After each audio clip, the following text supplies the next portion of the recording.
Captain's Log. Lieutenant Worf doesn't know who Uncle Sam is. Riker reminds us that fear is a true enemy, the only enemy. And the Ferengi think that the ugliness of the human is not an exaggeration.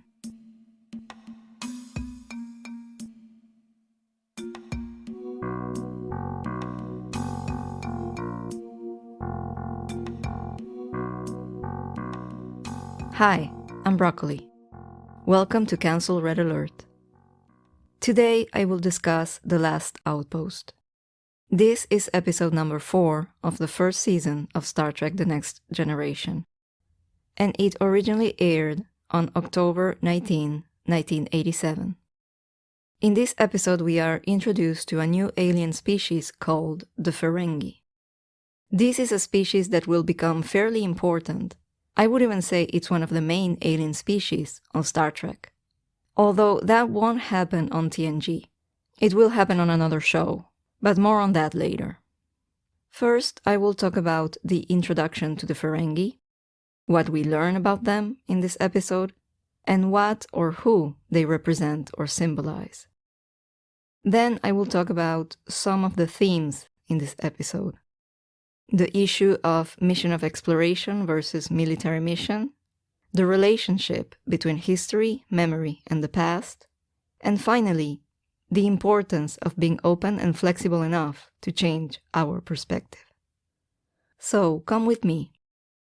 Let's try to get comfortable and relaxed, and if you can't find a place to sit, just grab a chair. Of course, when I say grab a chair, I mean you can just use the molecular synthesizer or replicator over there, yeah, that one, and replicate a chair to your liking. Alright now, let's see what's out there.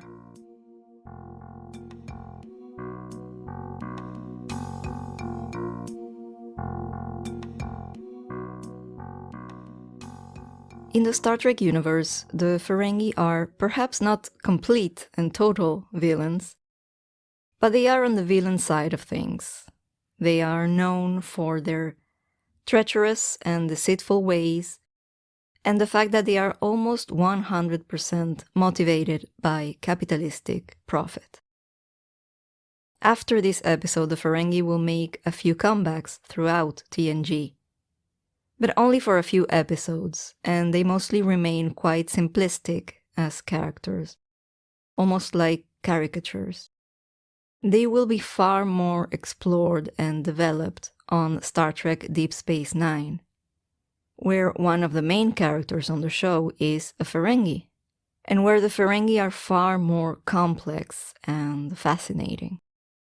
So I just wanted to point that out. Even though they are introduced early on in the show, that is on TNG, which would seem to indicate that the Ferengi were poised to become an important antagonist, they're really not that important. They will become more important, like I said, much later and on another show altogether. This is something that happens quite frequently on Star Trek. Since this is a show that has been running for almost 60 years, with many television shows and films, often characters or aliens are briefly introduced in one show, and then they're picked up again decades later and written about more extensively and developed, and given specific traits like language and history and a philosophy. And sometimes an entire universe is created, and this can happen many years after they are first introduced. In The Last Outpost, the Enterprise is pursuing a Ferengi vessel, suspected of stealing a Federation energy converter. But this is also a first contact mission in a way, because the Federation has had very little contact with the Ferengi, and they don't know much about them. So the Enterprise is also tasked with finding out as much as possible about them. There's an interesting build-up to the moment when we finally see the Ferengi in this episode. In fact, we only see them visually after a third of the episode has passed. Before that, it's mostly speculation on the part of Picard and the crew. So for the first part of the episode, they're shrouded in mystery, and I think this makes for a very interesting introduction. Data says that the Ferengi have been compared by scholars of Earth history to the historical figure of the Yankee trader of 18th and 19th century United States. These were merchants who had the reputation of being cunning. If the Yankee traders sailed the ocean in search for business opportunities, the Ferengi sailed the galaxy looking for the same thing. And they are guided by an ancient principle called caveat emptor, let the buyer beware. Meaning, the buyer alone is responsible for checking the quality of the merchandise they buy before they buy it. There's no warranty, and the buyer alone assumes the risk. This is profit-driven in the worst possible way. And this is presented as being the core value of the Ferengi. But there's another comparison that arises by the end of the episode. The Ferengi are humans of the past, or at least the past from the perspective of the 24th century. So the Ferengi are, well, us, right now. Profit-driven whether we like it or not. Our lives not having as much value as the things we produce. Our deaths having even less value, since we can't produce any more once we're dead. Towards the end of the episode, Riker expresses hope that, just like humans evolved, maybe so will the Ferengi. It remains to be seen. One last thing I wanted to say about the Ferengi is that they have a very interesting looking ship, which adds a lot to their mystery. I think that, at least from the aft view, it kind of looks like the prototypical flying saucer, so the types of ships that people describe when they say they have seen a UFO. We know the crew of the Enterprise are impressed with the technological capabilities of the Ferengi vessel. They possess directed energy weapons, and they have placements for such weapons on the port and starboard sides. They have a torpedo launcher placed at the peak of the ship's primary hull or main section. They also have a form of energy weapon located at the aft of the ship that is capable of weakening the deflector shield power of a starship as powerful as the Enterprise. Next, I'm going to address how this episode emphasizes the mission of exploration that the Enterprise is on. So, not long after meeting with the Ferengi and the Ferengi attacking the Enterprise, both ships are trapped and start having their energy drained, each one thinking the other one is somehow doing this. Then we learn that both ships are being held by an unexplainable force. Right after we learn this, there's a scene that takes place in the observation lounge. So the observation lounge is a room that is next to the bridge. In fact, it's connected to the bridge by a corridor. This room contains a long table with many chairs, and it's the place where senior officers usually conduct meetings, as well as special events and gatherings. The observation lounge has an expansive view of space, so often we get scenes where the characters, most often Picard, is standing by the window, looking out to space, perhaps debating on a difficult decision he has to make. In this scene, however, we open with two children who are inside the observation lounge and who are just hanging out and playing with some toys. Then the senior officers enter the room. Riker calls the children by their name, so he knows them, and he scolds them gently, reminding them that this room is off limits to them, as it should be. I'm sure it's probably off limits to most officers who don't hold sufficient rank, and not to mention to adult civilians. The children quickly run away, and there's really nothing else to it. Picard, Riker, Geordi LaForge, and Data go inside the room and they do a briefing on the situation. And the rest of the scene is just the briefing. But the fact that this scene opens with some children whose names Riker knows, is an important one.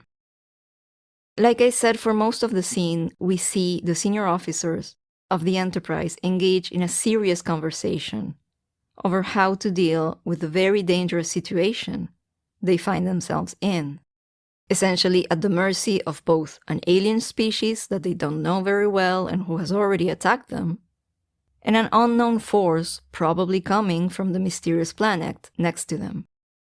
And right before all of this, we are reminded by the presence of children that this isn't just a military ship full of military officers and soldiers who signed on a mission and who are aware and prepared to deal with the potentially lethal consequences. No, this is a ship that contains roughly 1,000 people on it, with both military personnel and civilians on board. And these civilians have families, with children. This is a ship with schools and daycares, where children learn and grow. This is an exploration vessel, even if it is the military. This is a mission of exploration, where a lot can be gained, but also a lot can be lost. Another thing I wanted to mention about this scene: the children leave behind a finger trap toy. Memory Alpha, the Star Trek encyclopedia, calls it a Chinese finger puzzle. And it's essentially a tube made of interwoven strips of bamboo. By the way, Memory Alpha, if you don't know, is an online collaborative encyclopedia of all things Star Trek. And I really mean all things. Every episode, every detail of things that happen on Star Trek, or that are a part of the Star Trek universe, from timelines and dates to every known fact about alien races, are there. I just wanted to say how thankful I am to that website. So Data gets his finger trapped on the toy, which adds a moment of levity to the whole situation. And we also get to see more of the human side of Data. He's an android, and yet he's unable to solve this problem. And this also acts as a metaphor for the situation the Enterprise finds itself in. It's about seeing things from a different perspective and trying an unexpected approach and not the one that would seem most obvious.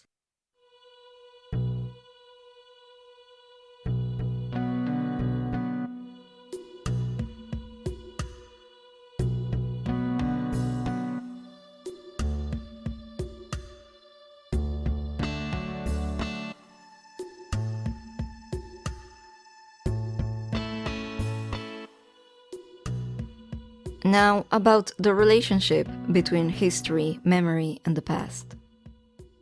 When Picard starts mentioning bits of Earth history, we learn that Worf doesn't know who Uncle Sam is. Then, with Data references the colors of different flags of countries, like the United States, France, Germany, Tasha Yar asks, what do the colors have to do with anything? It seems like she doesn't know the flags of these countries. It feels like some elements of human history haven't really made it to the 24th century. Flag colors apparently haven't, at least not for everyone. Meanwhile, other pieces of history remain present. For example, the Chinese philosopher and military strategist Sun Tzu. Turns out his concepts are still being taught at the Starfleet Academy, which is where the officers of the Enterprise have studied. In this episode, we hear several quotes from The Art of War, a treatise on military strategy and tactics written by Sun Tzu in the 5th century BCE. One of those quotes is, "He will triumph who knows when to fight and when not to fight." Picard talks about how, in the past, countries used to compete against each other. And he mentions it the way he often mentions the vices and weaknesses of the human past. But he's still sort of doing the same thing. He mentions how France's color arrangement in the flag is superior to the United States one, even though it's all the same colors. And then when Data takes this as an opportunity to talk about the geography of the past, Picard is not interested and he shuts him down. He just wanted to mention the superiority of France. Some things remained in the past, while others, not so much. Even for someone as evolved as Picard. Bless him, by the way. Continuing with the theme of the past, one of the things that most fascinate me about this episode is the civilization that is rediscovered when the Enterprise and the Ferengi vessel become stranded next to a mysterious planet. What do we know about this planet? We know it has been charted only from long-range scans. We know it's a Class M planet, which means it is suitable for humanoid life, and yet this planet shows no signs of life. We then learn this planet was once part of a huge space federation, the Tkon Empire, that's Tkon, with a population of trillions. This empire has been extinct for 600,000 years. Picard has never heard of it. Once again, we are prompted to wonder which elements of history are remembered, and by whom, and why, and which elements fade and disappear in the sands of time. It turns out that planets like the one where the two ships are were once outposts of the Tkon Empire. This empire was highly advanced and powerful, and even capable of moving stars. And then the planets were used as defense systems of those stars. The Tkon Empire then reached its end when their sun went supernova. The planet's surface is quite hostile. The terrain looks rather barren. There are rock formations and frail-looking plants. The soil looks gray and is covered in a thin layer of fog that moves slowly. It's quite ominous, actually. There are also numerous crystalline shapes coming out of the surface. They look slightly pink and they are lit from the inside with a bright yellow light. There is also constant thunder and lightning coming from the sky. The sky is covered in dark, gray, heavy clouds. There's no light other than the one coming from the crystalline shapes. The place looks desolate and abandoned. When the crew of the Enterprise arrives on the surface, they have to yell to hear each other because the sound of the thunder is overbearing. It's not a very hospitable environment. While they are on the planet, an entity materializes over a bridge. This entity is a guardian of the Tkon Empire, and it calls itself Portal 63. Now, this guardian is not aware that the empire it protected is long gone. It is absolutely sure not only that the empire still exists, but that the empire lasts forever. The guardian has to be convinced that this is no longer the case. The empire has gone extinct. When asked what it will do now that the empire it was created to protect is gone, the guardian responds, it will simply go back to sleep until it is needed again. The memory of the Tkon Empire will remain then asleep, but alive nonetheless. Lastly, I wanted to talk about perspectives. The last Outpost presents an interesting situation, where two ships, the Enterprise and the Ferengi vessel, are both imagining and guessing things about the other ship and the other race. They both think the other ship is causing the situation they find themselves in, with their energy being drained down to dangerous levels. Deanna Troi is the counselor of the Enterprise. She's therefore someone concerned with how we think, how we view things, and what perspectives we take on things. Makes sense then that she is the one who figures it out first. On a starship like the Enterprise, a counselor is an officer who has training in psychology and psychiatry, and who is responsible for the mental well-being of the people on board. And I think it's important to note that, at least in the 24th century, counselors are so important that they are part of the senior officers. They have a seat on the bridge right next to the captain, and they get to advise the captain on diplomatic matters. Deanna Troi mentions how, with their attention so laser-focused on the Ferengi, and while being so preoccupied with who these aliens are, what they represent, what they believe in, what they are capable of, they have neglected the planet that they're standing next to. Whatever is happening could be coming from the planet. This relates to my previous point concerning the mission of exploration. It's vital to have someone on board, someone with enough power to directly advise the captain, someone whose very job is to come up with alternatives and creative solutions to problems, instead of reaching for the gun. Without this, the solution would be what is offered by Security Chief Tasha Yar and Worf, to hit them fast and hit them hard, to fire a combined phaser and photon torpedo salvo. And the thing is, they're not being irrational or unnecessarily violent. The Ferengi did fire on them, they did attack. And in other occasions, this approach surely and regrettably is the one needed. But this is a mission of exploration, a continuing mission of exploration. And for the mission to continue, they can't just fire on anyone who fires at them. If they do, pretty soon there's not going to be anyone left to explore. They must avoid, as Picard says, the road that leads to total annihilation. They have to think outside the box. And that's precisely what Deanna does. She comes up with the idea to talk to the Ferengi in a language they understand. Also, the orders from Starfleet were to encounter the Ferengi and to learn all they can about them, not to annihilate them.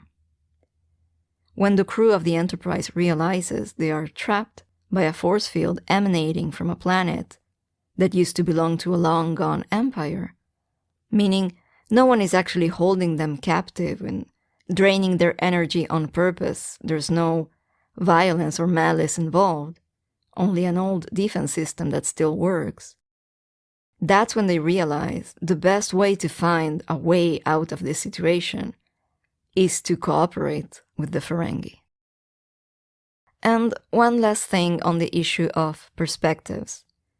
When they start communicating visually, the Ferengi call humans human, and they call us ugly and proclaim to be shocked by our ugliness every time they see us. I like this. I think it's an interesting reversal. What do other species, to whom we are the aliens, think of us? What's it like being on the other side of exploration?